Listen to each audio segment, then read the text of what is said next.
তো এভরিওয়ান আসসালামু আলাইকুম। দেখেন মেলা দিন পরে আজকে আইলাম খেত, যেহেতু আঙ্গের বাড়ির কাছে সরিষার ক্ষেত, কইলাম আমনোর এলা সরিষার ক্ষেত দেখাই, আমিও নিজেও দেখি কত সুন্দর দেখছেন সরিষার ক্ষেত, খালি দেখেরই মন চা, খালি দেখেরই মন চা। দেখ খুবই ভালো লাগলো।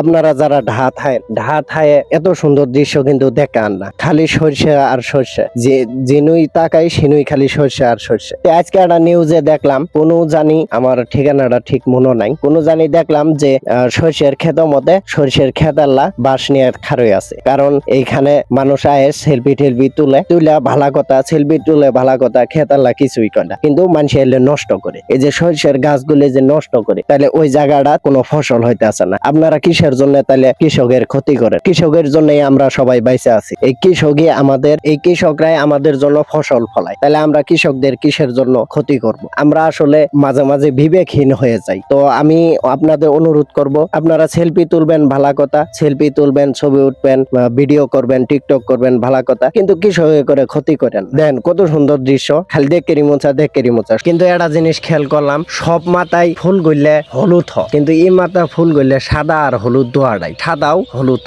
কিন্তু এই জিনিসটা বুঝলাম না। আপনারা কেউ যদি জানেন তাহলে কমেন্টে জানায়েন। কিন্তু এই সরে গুলে এখনো বড় হয় নাই, কেবল ফুল আইছে। এই ফুল গুলে শেষ হবো, তারপরে সরিষার দানা হোক, তারপরে এই দানা গুলে যখন বাতি হবো তখন আমরা এই সরিষা গুলে তুলবো। এখন পর্যন্ত এলের কিছুই হয় না। এই যে জনকে মৌমাছি আয় মধু সংগ্রহ করে, সেই দৃশ্যটা আরো বেশি সুন্দর। এটা মৌমাছি ধরে গেছিলাম কিন্তু ধরে পাইলাম না, ওই গেল গা। আমরা রোদে আবার চাইছিলাম কিন্তু মৌমাছি জায়গা, কাছে গেলেই মৌমাছি জায়গা, কিন্তু এই মৌমাছি গুলো মাঝে মাঝে ধরাও যা, তাও কিছুই কয় না। আপনারা দেখেন কত সুন্দর দৃশ্য। আসলে আপনারা যারা ঢাকা চার দেয়ালের মধ্যে থাকতে থাকতে অনেক বোরিং লাগে। আমিও দেখছি, ঢাকা যখন থাকছি তখন দেখছি যে চার দেয়ালের মাঝখানে থাকতে থাকতে অনেক বোরিং লাগে। আপনারা কি করবেন, মাঝে মাঝে গ্রামে আইবেন, গ্রামে থেকে বেড়ায় যাবেন, তাহলে এই যে প্রাকৃতিক দৃশ্যগুলো দেখবেন,